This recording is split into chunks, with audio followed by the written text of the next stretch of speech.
Happy second day of spring. What's up, guys? So today is the second day of spring and it's snowing all over the place. Number two, it's spring break at my school and I'm here at my school because I can't go home. Number three, I don't think there's a number three. Number three, one of my favorite places to be at work, they closed. And so the little social interaction I was looking forward to was canceled. I'm having a bit of a day. But that didn't stop me from going to the gym. That didn't stop me from, eating what I needed to eat. And that didn't stop me from resting up good, too. Resting up good, that's how you know you're from the South. And, yeah, it's just been a rough day. But I figured get some work done while you can. And I really want to talk to you guys about something near and dear to my heart. As many of you probably are aware, I am training to be a physique competitor. My goal is late 2018, early 2019 as a first show. My coach might have something different in mind. We shall see. Things are going really, really well. And I'm enjoying all of it. I've made a lot of progress. I'm working on my posing now. And I'm hoping to bring a package to the stage that is, wows the judges. It's going to be great. So that's not what's near and dear to my heart. What's near and dear to my heart is why I got involved in this sport anyways. So I come from a background of obesity. I, at my heaviest, was pushing 325 pounds. There aren't pictures of 325. There are pictures of 280 at most because I really hated the way that I looked. It's really sad, but it's true, and I just didn't get in front of the camera. That's not a very strong foundation to begin a transformation. You want to transform your body because you love it, not because you hate it, but that's a side note. That's a different conversation. In my lifestyle, moving up to 325 pounds, day in and day out was leading towards that status. I was eating a lot every single day, and I had no idea why. No idea why. I just liked it. Like, up through high school, I was like, why do I want food more than everyone else? Seriously, like, why is it so hard for me to sit and just enjoy my time? Why do I need to be eating? And recently, this is about, right now I'm a solid 4 years, pushing 4 years into my transformation. I'm about 3.5 years since I decided to change this, but like only now am I starting to realize, wow, I'm actually coming from a sugar addiction because of how many times I've relapsed, because of how hard it is to just, be around food even now. I know this for sure now because, well, I'm alone more or less on campus. Everyone went home, and so I kind of have to do this by myself today, this week. I kind of have to run solo, and believe it or not, it got so much harder to stick to my diet when there weren't people here because I don't have that social stimulation. We are social creatures by nature, and without that stimulation, without those people, without being able to talk to anybody, my mind started going, where's the stimulation? Where's it coming from? Like, I had to binge Netflix. I think someone's cleaning their car behind me. Nope. Snow just fell.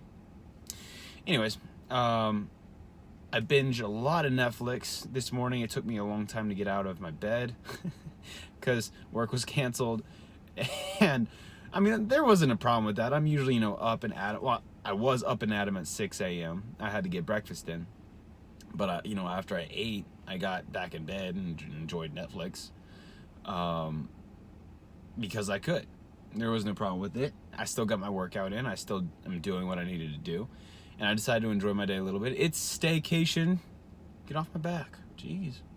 But I realized it's so much harder for me this week to go without junk food. It's so easy for me to just drive to a Taco Bell and eat. It's so easy for me to go to our dining hall and stuff my face full of pizza, and I've really wanted to do that. Praise God, I haven't. And I really owe it to my parents, who have been very supportive in this time, my coach, who's really been pushing me forward mentally and physically, and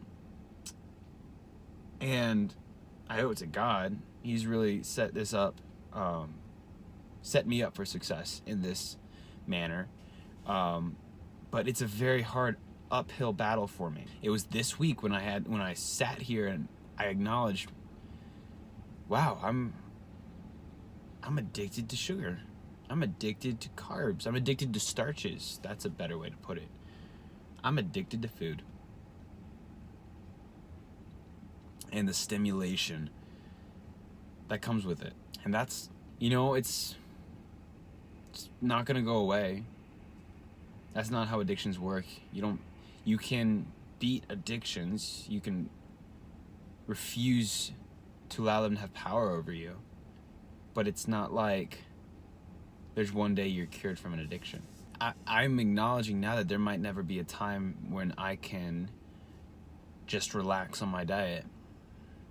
I'll probably be prepping food for the rest of my life, because it's very, very hard for me to keep that snowball of junk food consumption up on the top of the hill once it starts. Once it starts, it just goes and goes and goes, and I'm like, ooh, I need Taco Bell. Ooh, I need a burger. Ooh, I need another Taco Bell serving. I love Taco Bell, y'all. It's not good. I haven't had it in months. That snow is just falling. Spring, my butt. Oh, did I say a bad word? So I acknowledged it. And I acknowledged it. It made it easier. Now, okay, there needs to be a takeaway other than, I'm sharing my story. We're getting to know each other a little bit, but I want to give something to you guys because you're watching this video, and I really appreciate that. If you notice those kind of struggles in your life, what are some ways to fight it? So my body has built a resistance to this addiction. I think that's a good way of putting it. However, it's a constant fight. It's a constant state of defense I need to be in. And the social interaction that I have with a lot of people during my week, especially at work, talking with all the people who come in, makes it easier for me to not pull to food. The absence of that stimulation, my mind was like, give me something. And the first thing it knew to crave was junk food. And so that's why this week has been full of cravings. Very, very difficult. My advice to you would be surround yourself with people. Surround yourself primarily with accountability. People are great, but accountability is key. That's what I'm learning this week for sure. I knew that before, but I kind of gave faith and commitment and passion more power than I gave accountability up until now. Up until now, for sure. Find those people in your life who care about your goal. They're not going to care as much as you care about your goal, but that's just natural. But find people who know that you can do it, who believe and have faith in you as you have faith in you that you can do it. And find people who are real, who are honest. I have a lot of people in my life who are like, I know you can do it, man. You got this. And they mean well, but in moments when we're not really thinking about it and I'm like, oh, I could really use a brownie. And they're like, go get one. You know my goal. Why would you even say that? And it happens a lot. I have these friends, a few of them back at home, and I miss them all the time. But they know my goals. We have this group chat. Not all the time, but from time to time I'll throw out like, hey, I'm really struggling, or this is, I'm having trouble with this in the gym, or I'm having trouble with this in my diet. And they'll hold me accountable. They won't go, okay, cheat on your diet just once, kind of keep that mental strength up. Because that's not strengthening me mentally.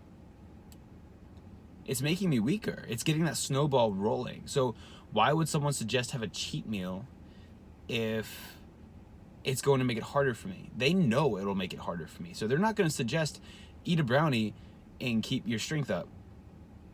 No, they're not. They're going to be like, hey, keep it real. You're capable of this, and you've set goals for yourself, and people are counting on you to do it. You're counting on you to do it. You're doing this not only for yourself, but you're doing it for your future family, and you're doing it for God's purpose in your life. So don't eat that brownie. That's an in-the-moment thing. Think long-term. And they hold me to it. Great group of guys. So find that and hold on to it and take care of it. Nurture that accountability, because you're going to need it. You're going to need it if you want to make a transformation. You're going to need it if you want to compete in the fitness industry. You're going to need it if you want to change your life for the better. So yes, I have an addiction to sugar. I can acknowledge that and let it become who I am. Or I can acknowledge it and use it to push me further towards my goal. It doesn't need to become my identity. It can become my testimony. So there's that, guys. That's some information on diet that I wanted to share with you. Please ask questions. Please, about what I've been through, because I love talking about it, and I love supporting other people who are going through the same thing, because we're not meant to do this alone. We're not meant to fight this battle alone. Hey guys, happy lifting. I'll see you around. Oh, if you haven't noticed, I'm not moving. I've decided it's better to do PK drives after I parked my car. I don't need to be driving. A, the sound. B, I'm focusing on the road and not you guys, and that's not fair. C, the sound. D, the sound. I think it's better that you're able to hear me. See you guys around.